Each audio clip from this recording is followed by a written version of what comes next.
I assume you're aware of the seriousness of these charges, Mr. Puddleton. The DA wants you sent down for life. Pleading guilty certainly won't get you in the clear, but it's the best chance you've got of any lenience. I'll ask you again, did you rape that woman? Yes, I told you. I raped 5 women. I gave you their names. They all gave their statements, Mr. Puddleton, and they all said they wouldn't get raped by you if you were the last man on Earth. They're lying. They wouldn't know a rapist if one came up behind them and... You are not a rapist, sir. You are a criminal. You realize you're not going home tonight, right? Okay. All right.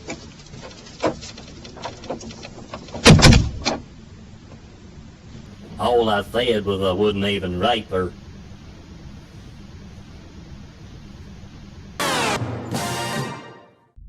Over the past decade, Western society has slowly awoken to the existence of the involuntary celibates, or as they're most commonly known, incels. Okay, Mr. JCS Criminal Psychology, which I presume stands for Just Can't Spot Criminal Psychology, it's quite possible that you have had a very slow process awakening to the puzzling existence of people who want to have sex but are not having it. But I don't think this is the kind of snail's pace retardation from which the whole of society suffers. I think this has been known for some time. I could ask an ancient Mesopotamian stable boy, did you know not everyone who wants to have sex actually has sex? And they say, yes, you dumb fuck, what are you, from 1,000 centuries ago? And I could ask the same question of somebody from 100,000 BC, in whatever primitive language we could teach each other. I'd ask them the same question, and they'd say to me, are you a colossal idiot? Barely 20% of males get their end away at all. The other 80% of us are relegated to basically wandering around. It's the same with chimps and most apes and most mammals, come to think of it. Dude, I'm a prehistoric human. How the hell do you understand less than me? It's an online subculture made up of mostly young men who define themselves as those who are unable to find a sexual partner despite the desire to have one. Yeah, you're not a pioneer, dude. You're not docking at the shore of an undiscovered coast. You're just taking the perfectly familiar, perfectly harmless reality of inevitable sexual inequity, and you are reinterpreting it as a titillating horror movie. Your goal seems to be to scare the shit out of everyone by depicting as inhuman monsters any man who has not had his sins celestially pardoned through some sanctioned contact with the spiritual healing of a woman's messianic touch. And I bet you just interpreted what I just said as misogyny, didn't you? Rather than perhaps as a natural reaction to what just might be misandry on your part. No? Female virgins are pure and precious, but male virgins are a murder cult. Do you see how that kind of sounds like maybe you have a large shaft of a very sharp and knobbly tree branch up your ass over your mutated hatred of the male gender? Is that a thing? I don't know. The psychology of these so-called incels is a conglomeration of aggrieved entitlement, learned helplessness, and self-victimization. I'm just giving my audience time to digest what you just said and perhaps pop their eyeballs back into their sockets. We done? Alrighty, to help you out, JC, can I call you JC? I will give you some cogent examples of what you're talking about. Here's a quote from a famous anonymous incel on the internet. I feel that misogyny is an honourable and viable political act, that the oppressed have a right to class hatred against the class that is oppressing them. I think this is a clear-cut example of what you call aggrieved entitlement. It's literally, I hereby give myself license to hate and oppress people. What's the next one? Learned helplessness. Oh boy, my dude. Are we ever on the same page? Check this out. Even if an individual man can make feminism work for him, it's still a losing game for the rest of the men on the planet. Choice masculinity also obscures the fact that men don't have a real choice. We have a very narrow set of predetermined choices within feminism. Men can choose from a pre-approved palette, but we cannot meaningfully choose liberation. I mean, this is surely exactly what you mean by learned helplessness. This is someone trying to teach their own kind that they are already helpless. They have no choice, and through no choice of their own. Good God, man, you really are talking sense. What's the next one? self-victimization. Check out this quote. Not just by an individual incel, but a publicly declared manifesto of their collective intentions. The history of womankind is a history of repeated injuries and usurpation on the part of woman toward man, having in direct object the establishment of an absolute tyranny over him. That's quite an unambiguous sentiment that they've declared there to paint all conceivable history and all the conceivable present as the ongoing story of your own gender's merciless victimization. I mean, woo, lad. Now that we've seen this much evidence, I mean, these are verbatim quotes said by prominent leaders of the incel community. That's some red-hot-handed incrimination right there. I mean, I'm normally quite sceptical, but this is bang to rights. And for anyone who still hasn't cottoned on to what I'm doing, here you go.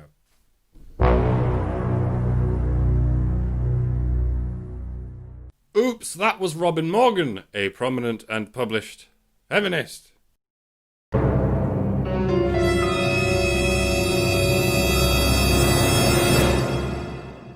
Wouldn't you know it? That was Anita Sarkeesian, the unimpeachable queen of intersectional feminists. And again, she's not just some nameless, faceless trickster on the internet. Millions of people take her dead fucking seriously. But surely example number 3 isn't going to blow up in our faces. Oh shit, JC, those were all women, and feminists at that. Prominent leaders of the feminist movement across more than a century, representing in fine detail those 3 psychological shortcomings you just outlined: aggrieved entitlement, learned helplessness, and self-victimization. As a matter of fact, you just described the overall syllabus of every gender studies course. Whatever we have right now is the result of several generations of that slime being drip-fed into our lives. More on that later, and more on that now.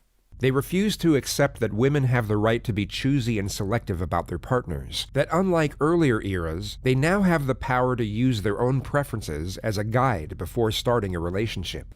Oh yes, because how those relationships worked in earlier eras was a man would approach a woman, get down on his knees with a really expensive pebble, and force her to marry him. I'm not quite sure what the point was in the really expensive pebbles. He could just force her to marry her anyway. I guess it's just one of those weird traditions we have left over. But there are also, of course, and there still are, arranged marriages. This, of course, involves one set of parents telling their daughter, "You must marry this boy, whether you like it or not, and if you refuse, we will honor kill the shit out of you." While another set of parents tells their son, "Excuse me, my liege, may I beg a moment of your time? Would it be conceivably agreeable with your majesty if you engaged in holy matrimony with this young girl? It's perfectly fine if you don't want to." Dickhead. An incel does not accept this, Doesn't he? You found one, did you? Where is he? Let's have a look. and therefore does not accept rejection, nor the inevitable anguish that follows rejection. I'm confused. Is that him? Or is that just a stock photo of the most evil-looking eye you could find? Well, I'm convinced. This is definitely research and not propaganda. Instead, they turn those unwanted feelings into blame and hostility, Is that Emma Watson? seeing women as shallow and cruel as a result.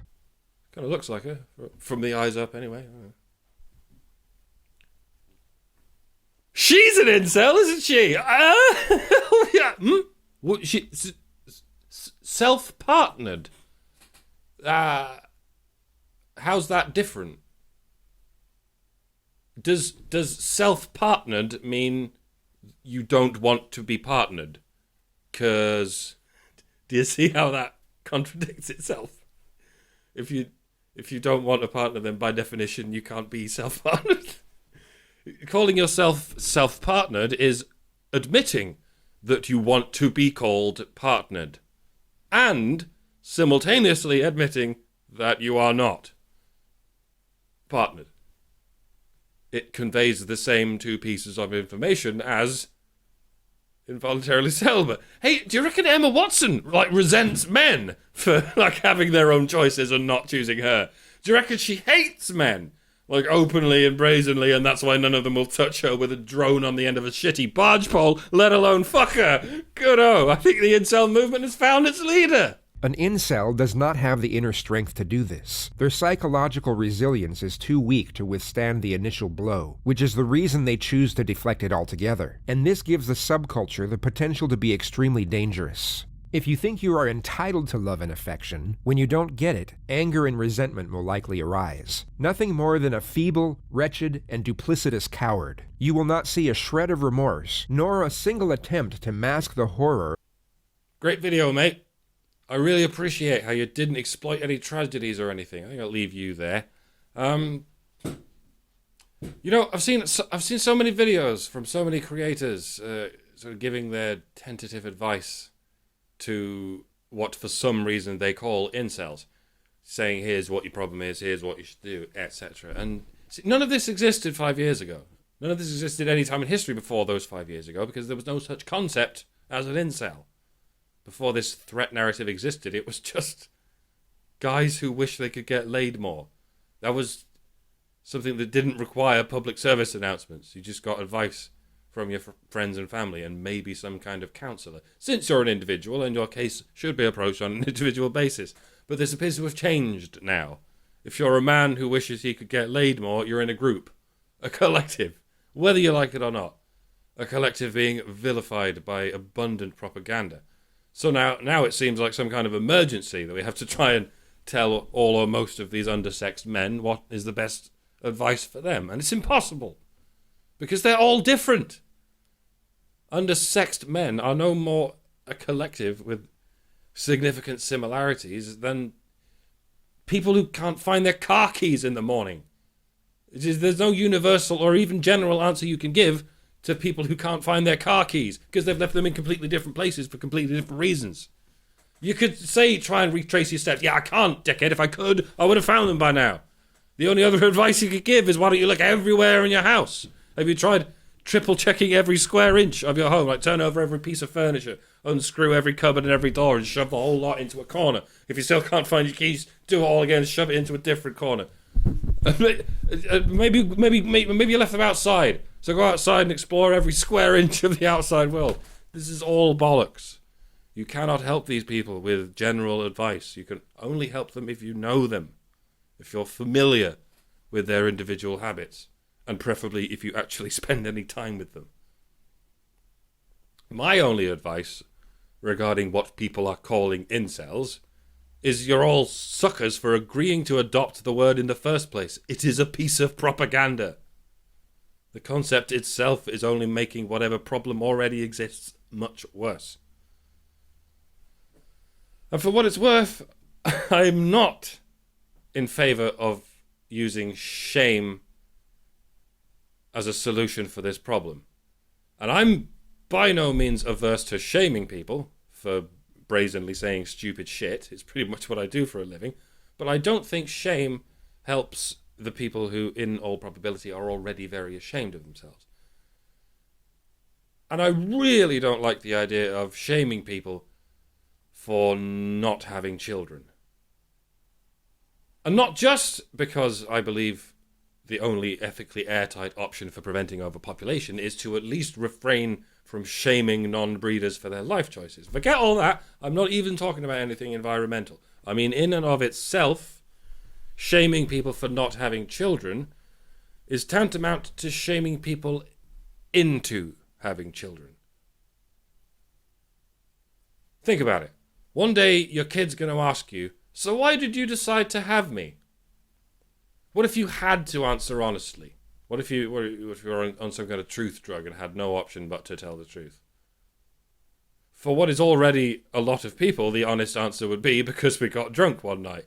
Or because condoms only work 95% of the time. Or because the sperm bank wanted unanonymous deposits and I wanted a free music festival ticket. And if they were to be brutally honest, a quite alarming amount of fathers would simply have to say, I didn't decide to have you, darling. Your mother did. Sounds like an unappealing pool of circumstances there, doesn't it? Well, what about this? Well, son, I decided to have you because I was ashamed.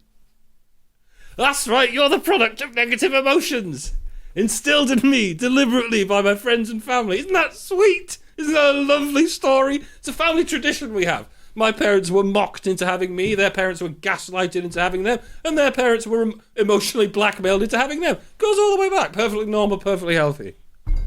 Obviously, you're not going to say that. There is no truth drug involved. You're just going to make up some bullshit like everyone else. Well, we weren't sure at first, but then we saw your little face with all that nauseating Disney bollocks. It's okay. Nobody needs to know. Families always hide stuff from each other. It's fine. But if you want to maximize our potential here, if you want your society to have the largest possible proportion of parents who have children because and only because they want children. Genuinely, personally, and individually. They weren't pushed, they weren't tricked, they weren't foolish, they weren't selfish. They just love people, love children, and want to raise them. If that's the kind of parents you want in this world, then how about you go ahead and shut the fuck up, leave your broody little hormones at the door, and let people be.